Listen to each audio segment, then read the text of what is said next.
तो मैं हाथ जोड़कर आपको नमन करता हूँ एज ए बिहारी कि इस प्रकार से पूरे बिहार में बिहारियों को देखा जाता है, लेकिन आपने एक अपना पहचान छोड़ा है पूरे बिहार में कि हम लोगों को बहुत इज्जत राजनीति के तौर पर आपने जो पहचान छोड़ा, इसके लिए नमन। एज ए बिहारी एक क्वेश्चन और है सर हमारे बीच कि मैंने आपका सर आपकी अदालत से भी ये सुना था और अभी भी मैंने सुना है कि हम लोगों का जो मोटिव है कि पूरे दूसरे स्टेट के लोग यहाँ पर आए और वो काम करें। तो इसके लिए सर मेरा ये सवाल है कि जैसे सपोज अगर हम लोग इलेक्शन लड़ते, आपने कहा नहीं अभी, माना कि अगर जनसुराज इलेक्शन लड़ती है, जनसुराज इलेक्शन लड़ती है और आपने सर ये भी कहा था कि 143 सीटों में 342 सीट नहीं हो सकती है, और अगर खुदा न खास्ता सर हमारी टीम जनसुराज पूरी तरीके से बिहार में सरकार बना लेती है और हमारा कोई अप्रोच नहीं हो पाता है सेंट्रल गवर्नमेंट में, क्योंकि सेंट्रल गवर्नमेंट ऑलरेडी हावी है सर। उनके खुद यहाँ पे यानी बीजेपी के कार्यकर्ता होंगे, कांग्रेस के कार्यकर्ता होंगे सर जी। तो फिर हम लोग बिन फंड के इतना किस तरह से डेवलप कर सकते हैं? दूसरा सवाल है सर, बोल सकते हैं। दूसरा सवाल है sir, as a Muslim sir हमने एक और सुना था, एज ए मुस्लिम सर एक बात हमने सुना था सर आपकी अदालत में कि मुसलमानों का इतने दिनों तक अगर हम देखते हैं तो कोई ऐसी पार्टी नहीं हो पाई है या ऐसा कोई नेता नहीं हो पाता है कि नेशनल लेवल पे हो या किसी लेवल पे बिहारी मुस्लिम खास करके कि वो डेवलप कर पाए। तो सर इस चीज को लेकर भी हम एज ए युवा नेता संतुष्ट होना चाहेंगे। कल अगर जनसुराज की कोई पार्टी बनती है माना कि, और बनने के बाद सर वो तो कहीं ना कहीं इनडायरेक्टली हो या डायरेक्टली हो प्रशांत किशोर की ही पार्टी कहलाएगी, तो हम उससे संतुष्ट होना चाहते हैं कि वहाँ पे एज ए मुस्लिम क्या एक आप मेरी बातों को सच्चाई समझ पा रहे होंगे। धन्यवाद। बस एक सवाल रोजगार करने आएंगे लोग, तो ये मुझे भी खुशी होगी, लेकिन जैसे कि आप इस एरिया में आए हैं, ये सीमांचल एरिया है, ये साल में 4 महीना पानी में रहता है, बाढ़ है। पहले आप इस बाढ़ को कैसे रोकेंगे जिससे कि यहाँ की इंडस्ट्रीज लगे, किसी को रोजगार मिले? अगर इस चीज को आप रोक देते हैं तो निश्चित तौर पर आपका सपना निश्चित तौर पर साकार होगा।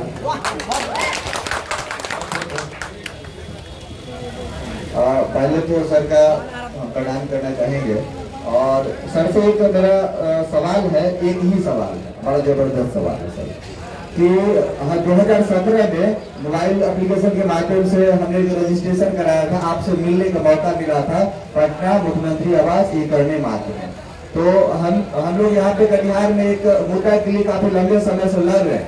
वो मेरा गांव उदामा रेखा है, कटिहार सदर विधानसभा के अंदर है, और वहाँ पे नगर निगम डेली लाखों टन कचरा वहाँ डंप करती है, वहाँ पैखाना फिकवाती है।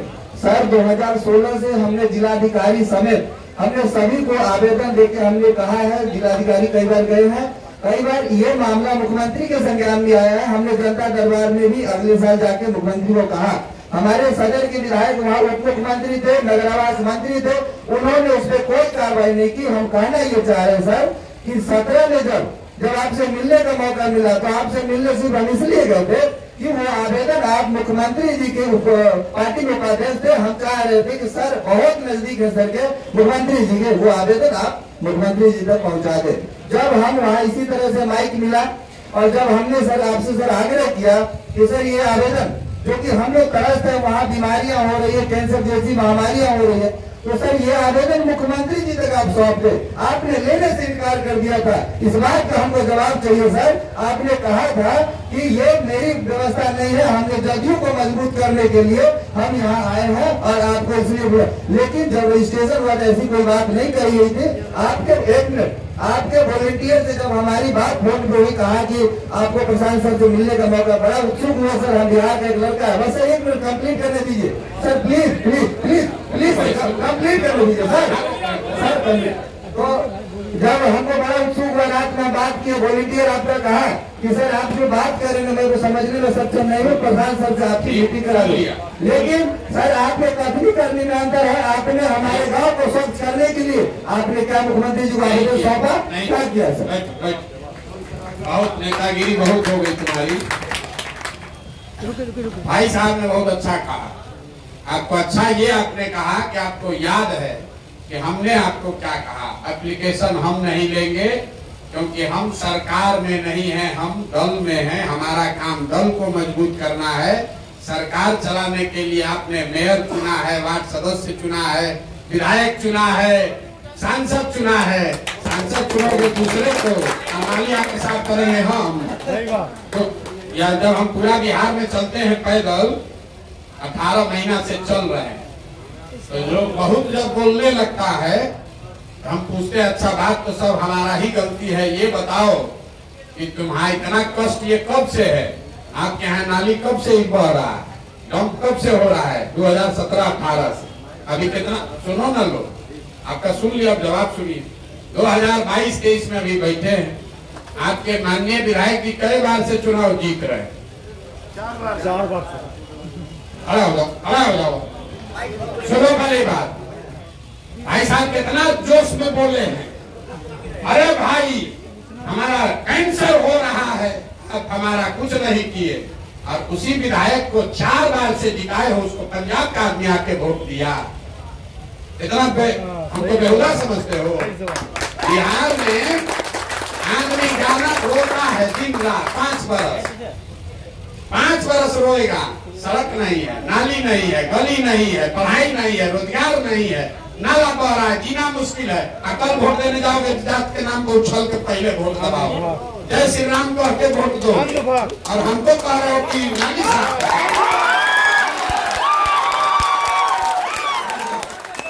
ये नेतागिरी अभी बहुत छोटे स्तर पर कर रहे हो। बहुत लोग का सवाल बैठो।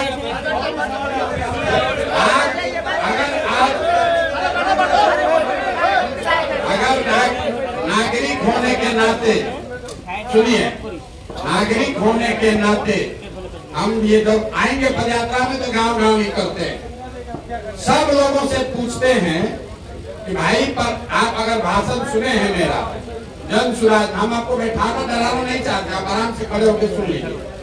पूरे बिहार में 5000 गांव में हम पैदल गए। हर जगह सभा जब करते हैं तो मेरा पहला सवाल होता है लोगों से कि हाथ उठाकर बताइए कि आपके यहाँ पढ़ाई की व्यवस्था बच्चों के लिए होनी चाहिए कि नहीं होनी चाहिए। अभी तक 99% से ज्यादा लोग हाथ उठाकर बोलता है कि ना भैया होना ही चाहिए। इसमें क्या बात, पढ़ाई का व्यवस्था तो होना ही चाहिए। कैमरा लगा रहता है। हम फिर पूछते हैं भाई देख लो, सब लोग हाथ उठाकर बोलो हाँ भैया सोच लिए। फिर हम अपने बोलते हैं कि अपने अपने बच्चों के नाम पर हाथ उठाकर बताओ कि तुम में से किसने जीवन में एक बार भी पढ़ाई के लिए वोट दिया। आज तक 18 महीना में पूरे बिहार में 5000 गांव में एक आदमी भी नहीं मिला। पढ़ाई सबको चाहिए लेकिन वोट मंदिर पर पड़ना चाहिए। नाला साफ होना चाहिए लेकिन वोट 4 किलो अनाज पर दीजिएगा। वोट सबको अपना रोजगार चाहिए लेकिन वोट आप दीजिएगा मोदी जी पर। नहीं हो सकता है। जो बोइएगा वो काटिएगा। बोइएगा बबू, आम खाने को मिलेगा। जिंदाबाद जिंदाबाद जिंदाबाद। नेतागिरी कीजिए। अभी आप युवा आदमी हैं, अगर आपके क्षेत्र में परेशानी है, आपने बात उठाई वो ठीक बात है, लेकिन आपने हमारे पक्ष में बहुत अच्छी बात कही। हम झूठ नहीं बोलते हैं। जो बोलते हैं डंके की चोट पर बोलते हैं कि हम जदयू में उपाध्यक्ष हैं। हमारी जवाबदेही पार्टी को मजबूत करना है। किसी पार्टी के संगठन में बैठा हुआ आदमी उसका काम सरकार चलाना नहीं है। अगर वो चलाता है तो संवैधानिक तौर पर भी गलत काम है, क्योंकि सरकार में उसी को हस्तक्षेप करने का आदेश है जो संविधान के तहत ओथ लेने की एक प्रक्रिया है। जानते हैं ना लोग शपथ काहे लेता है? शपथ आप इसलिए लेते हैं कि आप संविधान की व्यवस्था के तहत उस पद की मर्यादा का निर्वहन करेंगे। तो जनता भी जो है, मंत्री जी नहीं मिले तो जो जदयू का मिला, जो शासक पार्टी का मिला, उसी को पकड़ लिया। मेरा जल्दी से काम करा दो। जनता दरबार है ना मुख्यमंत्री का, वहां गए थे ना, तो काहे फिर उनका एप्लीकेशन देने के लिए हमारे पास आए थे? बिहार में आदत क्या है आदमी को, आपको पता है कि 3 नंबर प्लेटफॉर्म से गाड़ी खुलेगी, आप सुन लिए। फिर जब जाइएगा वहां दिख रहा है कि 3 नंबर प्लेटफॉर्म ये है, तो फिर पूछेगा कि 3 नंबर ना है। फिर नीचे पहुंच गया प्लेटफॉर्म पर, गाड़ी 3 नंबर प्लेटफॉर्म पर आएगी, लिखा हुआ है 3 नंबर, अनाउंसमेंट हो रहा है, गाड़ी आ गई, फिर बगल वाला से पूछेगा ये 3 नंबर ना है। ये बिहार के आदमी का आदत है।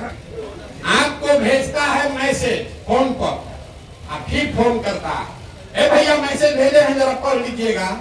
अरे बेहुदा जब मैसेज भेजे ही हो तो पढ़िए लेंगे, और नहीं तो फोन किए हो, फोने पर बता दो। या तो मैसेजे भेज दो, मैसेज पढ़ लेंगे।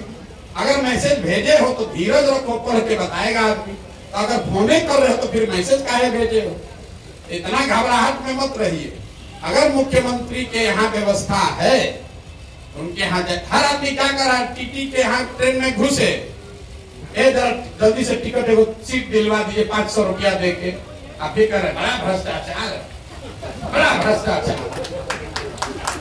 भ्रष्टाचार तो बहुत है, मुखिया विधायक सब कितना भ्रष्टाचार कर रहा। आज 2 वर्ष पहले मुखिया का चुनाव हुआ तो लोग सामने से फोन करके मुखिया के उम्मीदवार को कह रहा है अभी समन्वय नहीं पहुंचा, पूछिए जो लोग मुखिया के चुनाव लड़े, मुर्गा भात खाकर वोट दीजिएगा। वही आदमी गाँव में जाते हैं, कहते भैया बाप रे बाप, मुखिया सब इतना चोर हो गया है। तो सामने से इसीलिए कहते हैं 500 रुपया लेके वोट तुम बेचोगे तो मुखिया तुम्हारा चोर नहीं होगा तो हरिश्चंद होगा। तुम ही सबसे होशियार हो। अरे तुम्हारा औकात है 500 रुपया चोरी करने का, तुम 500 चोरी किया। मुखिया का औकात है 5000 चोरी करने का, 5000 कर रहा है। विधायक का औकात है 50,000 का, 50,000 चोरी कर रहा है। आपने बहुत अच्छा कहा कि हमारे विधायक जी 3 बार से जीत रहे हैं। देखिए जिसको कैंसर हो रहा, बताइए भला, आप ही का बात मान लेते हैं। जिस एरिया में लोगों को कैंसर हो रहा है उसको कैंसर होना मंजूर है, लेकिन नेताजी का जात पर ही वोट पड़ना चाहिए। कैसे सुधरेगा रे भाई? न सुधर सकता, न सुधरेगा। 17 महीना नहीं, हम 17 वर्ष चलेंगे तब भी नहीं सुधरने वाला, क्योंकि यहाँ का आदमी को ही नहीं सुधरना। आप बताइए, जिसको कैंसर हो जाए उस एरिया में तो विधायक का घुसना लोगों को मना कर देना चाहिए। वो विधायक 4 बार से जीत गया। डिप्टी सीएम बने होंगे तो उनके साथ सेल्फी भी खिंचाने के लिए लोग मारा मारी कर देंगे। अभी हमसे कह रहे हैं कि आंदोलन काहे नहीं कर रहे, हम इसीलिए आंदोलन करते ही नहीं है। इतना बुर्बक मत पूछो हमको कि तरकुल पर चढ़ जाएंगे। हम तरकुल पर चढ़ने वाले नहीं हैं, हम लोगों को तरकुल पर चढ़ाते हैं। आज तक देखो कभी धरना बैठे, आज तक देखे हो कभी धरना को बैठे हुए? हमको जो धरना को बैठता है उसके पीछे हम कहते जाए धरना बैठ जाओ, हम नहीं बैठते धरना पर। तुमको जरूरत है, तुमको बैठना पड़ेगा, जाके घेरो उनको घेरो पहले जाके मंत्री जी को, तब ना हमारा मदद मांगोगे। आप सोते रहिएगा दाल भात चोखा खा के, हमको हम जाकर कूड़ा साफ करेंगे। हमारा लड़का तो दिल्ली के बढ़िया स्कूल में रहता है। सवाल से गोल गोल मत घुमाइए, हम इतना आदमी बैठा है, पूछिए ना कि कौन घुमाए।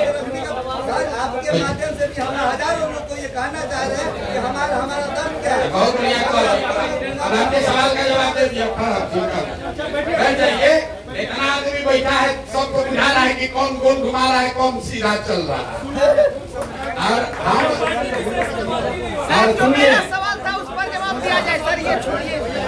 ऐसा है कि हम एकमात्र आदमी, सुनो, बिहार में एकमात्र ऐसा आदमी है जो हर गांव में किसी का भी सवाल लेने को तैयार है। घबरा नहीं रहे आपके सवाल से, आप ही मत समझिए कि आप हमको बहुत घेर दिए। आप आए हैं तैयारी करके, जरूर प्रशांत किशोर को आज घेर देंगे।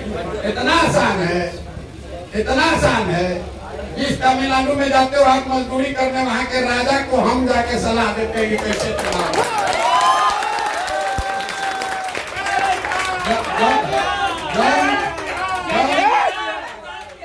जॉन मोदी जी में आपको भगवान दिख रहे हैं। ये हर हर मोदी, घर घर मोदी नारा हमने लिखा, तो अभी तक वही जप रहा है, वही जप रहा है, वही जप रहे हो आज तो। हर हर मोदी, घर घर मोदी है। ये नहीं पूछा कि हर हर मोदी, घर घर मोदी लिखा कौन? लिखा प्रशांत किशोर। अभी तक चाय पे चर्चे कर रहे हैं मोदी जी। काफी नहीं हुआ, कॉफी नहीं बना, यही लड़का बना के आया चाय पे चर्चा, तभी चाय पे चर्चे कर रहे हैं। इतना बुर्बक मत पूछो। आपने कहा कि मुसलमानों की बात, मुसलमानों की स्थिति कब सुधरेगी? जब आप राजनीति में भागीदार बनिएगा। नहीं, आपके सवाल का जवाब है। हमने कैमरे पर कहा है, आपको भी कह रहे हैं, मुसलमानों की ये दुर्दशा इसलिए है कि आपको लालू जी ने ठग लिया, कांग्रेस ने ठग लिया, हम ठग लेंगे, इस सब बात का कोई महत्व नहीं है। आपकी दुर्दशा इसलिए है कि आपके कौम में जो पैगंबर साहब ने, आपकी कौम में जो सामाजिक राजनीतिक जीवन के नजरिए से बुनियादी बातें बताई गई मुसलमानों के लिए, मुसलमानों ने उन बातों का भी पालन नहीं किया। आपके पैगंबर साहब ने कहा कि जिस कौम को अपने रहनुमाओं की समझ न हो, उसके ऊपर जालिम हुक्मरानों को मुसल्लत कर दिया जाता। ठीक है, आज के मुसलमान को ये लग रहा है कि आज का जो हुक्मरान है वो जालिम है। तो इसी लाइन को, इस पंक्ति को आप कागज पर लिख दीजिए। अगर पैगंबर साहब ने कहा कि आपके ऊपर जालिम हुक्मरान मुसल्लत कब किया जाएगा? जब आपको अपने रहनुमाओं की समझ न हो। तो बिहार में पिछले 30-40 साल में मुसलमानों को अपने रहनुमाओं की समझ ही नहीं। जब जिसको रहनुमा बनाना है तो आप गलत आदमी को पकड़ लेते हैं, तो आपके ऊपर जालिम हुक्मरान को रखे ही जाएंगे। आपकी कौम में ये बताया गया कि बिना जद्दोजहद के जीवन में कुछ हासिल नहीं हो सकता। हम गलत बोले तो बताइएगा, कौम में ये बात कही गई है। आज का मुसलमान जद्दोजहद नहीं करना चाहता, वो 5 बरस बैठ के समीकरण बनाता है अपने दिमाग में, कौन भाजपा को हराएगा, कौन भाजपा को हराएगा, कौन ममता हराएगी, कि राहुल हराएंगे, कि प्रशांत किशोर हराएंगे, कि तेजस्वी हराएंगे। अब जो आपको चुनाव के समय हराता दिखता है, वो आदमी अच्छा हो, खराब हो, चोर हो, बदमाश हो, आप उसी के ट्रेन में बैठ जाते हैं, अपने बाल बच्चा को भी लेकर बैठ जाते हैं। अब फिर आगे जाके एक्सीडेंट होता है, कहते भैया बड़ा ठग आ गया। अरे भाई, आपने 5 बरस जद्दोजहद नहीं किया, आप अवसर की तलाश में बैठे। अभी 2 महीना पहले तक आपको नीतीश कुमार में अपना रहनुमा दिख रहा था, और छोड़ के आपको पीठ में चूड़ा मार के भागा। अब आप नया रहनुमा खोज रहे हो, किधर जाए और किधर जाए। अगले 10 बरस भी यही होगा। अब आपको लग रहा है प्रशांत किशोर हमारा नया विकल्प है। हम रोज कहते हैं भैया हम आपके रहनुमा नहीं हैं, हम मुसलमानों की तरफदारी करने नहीं आए हैं। जैसे समाज में हर आदमी को बता रहे हैं कि अगर अपना और अपने बच्चों का जीवन सुधारना है तो आपको खड़ा होना पड़ेगा, अपने बच्चों के लिए खड़ा होना पड़ेगा। प्रशांत किशोर कैसे सुधार देंगे? हम इतने दिन से पैदल चल रहे हैं, रोज मन से कहते हैं कि दलितों के बाद सबसे ज्यादा गरीब, बदहाल, फटेहाल अगर कोई दिखा तो मुसलमान भाई दिखे। मुसलमानों के बड़े गांव में जाइए, बिहार में तो बहुत है, उन गांव में जो बदहाली है, अभी एक वहां लोग कहते हैं भैया देखिए सड़क नहीं है। अगर हम लोग की महिला को प्रसव का पीड़ा हो जाए तो आधा आदमी का तो जान हॉस्पिटल पहुंचने में निकल जा रहा है। लोग कह रहा है नाली गली नहीं है, पढ़ाई नहीं है, स्कूल अस्पताल नहीं है। अभी 1 महीना पहले तक सड़क का मंत्री कौन था? तेजस्वी यादव। नाली गली का मंत्री कौन है? ग्रामीण कार्य मंत्री तेजस्वी यादव, अस्पताल का मंत्री कौन? तेजस्वी यादव, पढ़ाई का मंत्री कौन? चंद्रशेखर यादव, भी तेजस्वी यादव। और जितने मुसलमान रोज ये खोल रहे हैं, कल वोट होगा तो कौन मुसलमान है जो आरजेडी को वोट नहीं देगा, वो बताओ। तो देगा तो कैसे सुधरेगा, ये भी बता दो। ये बता दो कैसे सुधरेगा। हमने आपको प्रेस वार्ता में बताया कि बिहार की बदहाली का कारण है यहाँ की बंधुआ मजदूरी। कोई जात के नाम पर बंधुआ मजदूर बन गया, कोई हिंदू मुसलमान के नाम पर मोदी का बंधुआ मजदूर बन गया, कोई लालू के डर से भाजपा और कोई भाजपा के डर से लालू। यहाँ अपने बच्चों के लिए कोई वोटे नहीं कर रहा है, तो आपका स्थिति सुधरेगा कैसे? सब खड़ा होकर भाषण कर रहा है। अरे आपकी माता बहन को जब प्रसव का पीड़ा होता है और रोड खराब आपको दिखता है, तो जो रोड का मंत्री है उसको आपको पूछना न चाहिए। लेकिन सबसे बढ़कर जाकर आप उसको वोट दीजिएगा, वो भी जान रहा है कि हम सड़क बनवाए चाहे नहीं, मुसलमान जाएगा कहाँ, इसको तो वोट देना ही।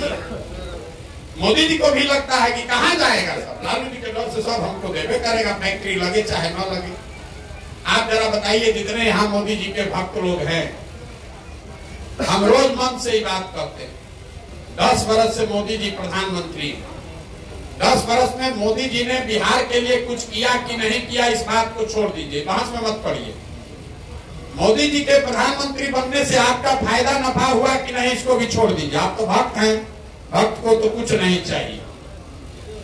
10 वर्ष में मोदी जी ने बिहार के विकास के लिए अगर एक बैठक किया है, काम नहीं, एक बैठक किया है, इसका हमको प्रमाण समाचार पत्र में खबर दिखा दीजिए। हम कल से सब वापस लेकर मोदी जी का फिर से नारा लिखेंगे, फिर से उनका झंडा लेकर घूमेंगे। जिस नेता ने 10 वर्ष में आपके राज्य के लिए, आपके बच्चों के लिए एक बैठक नहीं किया, अभी चुनाव होगा, जिस दुलाल चंद गोस्वामी को आप लोग गरिया रहे हैं, सब आदमी जाकर कहेगा मोदी जी को प्रधानमंत्री बनाना है। छोड़ो ना, दुलाल चंद को कौन देख रहा है, मोदी जी को देना, जाके फिर बटन दबाइएगा। फिर प्रशांत किशोर पद यात्रा में आएंगे, कहेगा भैया सांसद हमारा बड़ा निकम्मा, तो भैया निकम्मा है तो वोट तमिलनाडु का आदमी दिया है 5 लाख। जब तक आप देखिए, नेता जो है वो आपके आंदोलन से नहीं डरता है, नेता आपके गरियाने से नहीं डरता है, नेता एक ही चीज से डरता है, वोट से। घर में बैठा के 4 जूता मार दीजिए, बाहर निकल के वोट दे दीजिए, खुश है। ये नेता समझ लीजिए। घर अंदर कमरा में बैठा के आदमी कहता है गाँव में आए थे घेर लिए, आप समझ रहे हैं बड़ा वीर है। नेता कहता है चलो हमको गांव में घेर लिए, वोटवा तो दिया ना भाई, अब भेटाने वाले हैं 5 साल लोग को। अगर नेता को सिखाना है तो वोट के दिन जगना होगा, नहीं तो 5 वर्ष आप आंदोलन करते रहिएगा, उससे नेता नहीं घबराता। तो राजा है ये है, आप 2 दिन हल्ला करना है कर लीजिए, अल्लाह क्या उससे होने वाला। इसलिए वोट के दिन जगिए, बंधुआ मजदूरी मत कीजिए। हिंदू है, मुसलमान है, अगड़ा है, पिछड़ा है, बंधुआ मजदूरी मत कीजिए, तभी जीवन सुधरेगा। जब नेता डरेगा कि हम काम नहीं करेंगे, हमको वोट नहीं मिलेगा, तब न काम करेगा। एक आंकड़ा आपको दे रहे हैं, दक्षिण के जितने राज्य हैं जहां आपके हमारे बच्चे आजकल जाकर मजदूरी करते हैं, केरल, तमिलनाडु, कर्नाटक, आंध्र प्रदेश, तेलंगाना, इतने राज्यों में आज तक 10 वर्ष से ज्यादा कोई आदमी मुख्यमंत्री नहीं बना। तो ये राज्य सब आगे है। क्यों? हर आदमी जो कुर्सी को बैठता है उसको डर है भैया काम करो नहीं तो हटा देगा। बिहार में 32 वर्ष से लालू नीतीश, लालू नीतीश, लालू नीतीश से आगे देख रहा ही नहीं। अरे भैया किसी ने कहा आप पर भरोसा कैसे करे? अरे भाई 5 वर्ष तो नया किसी को जिस पे भरोसा करना है 5 वर्ष करो, ना भर नहीं होगा उसको हटा देना, हम पर काहे करोगे? लेकिन जो आदमी 30 वर्ष से भरोसा तोड़ रहा है उसी को वोट देने से तो अच्छा है कि नया आदमी पदाव लगाओ भाई। आना तो जो मार रहा है रोज उसी को वोट देते रहोगे तो आगे भी मार खाते रहोगे। सर मेरा क्वेश्चन सर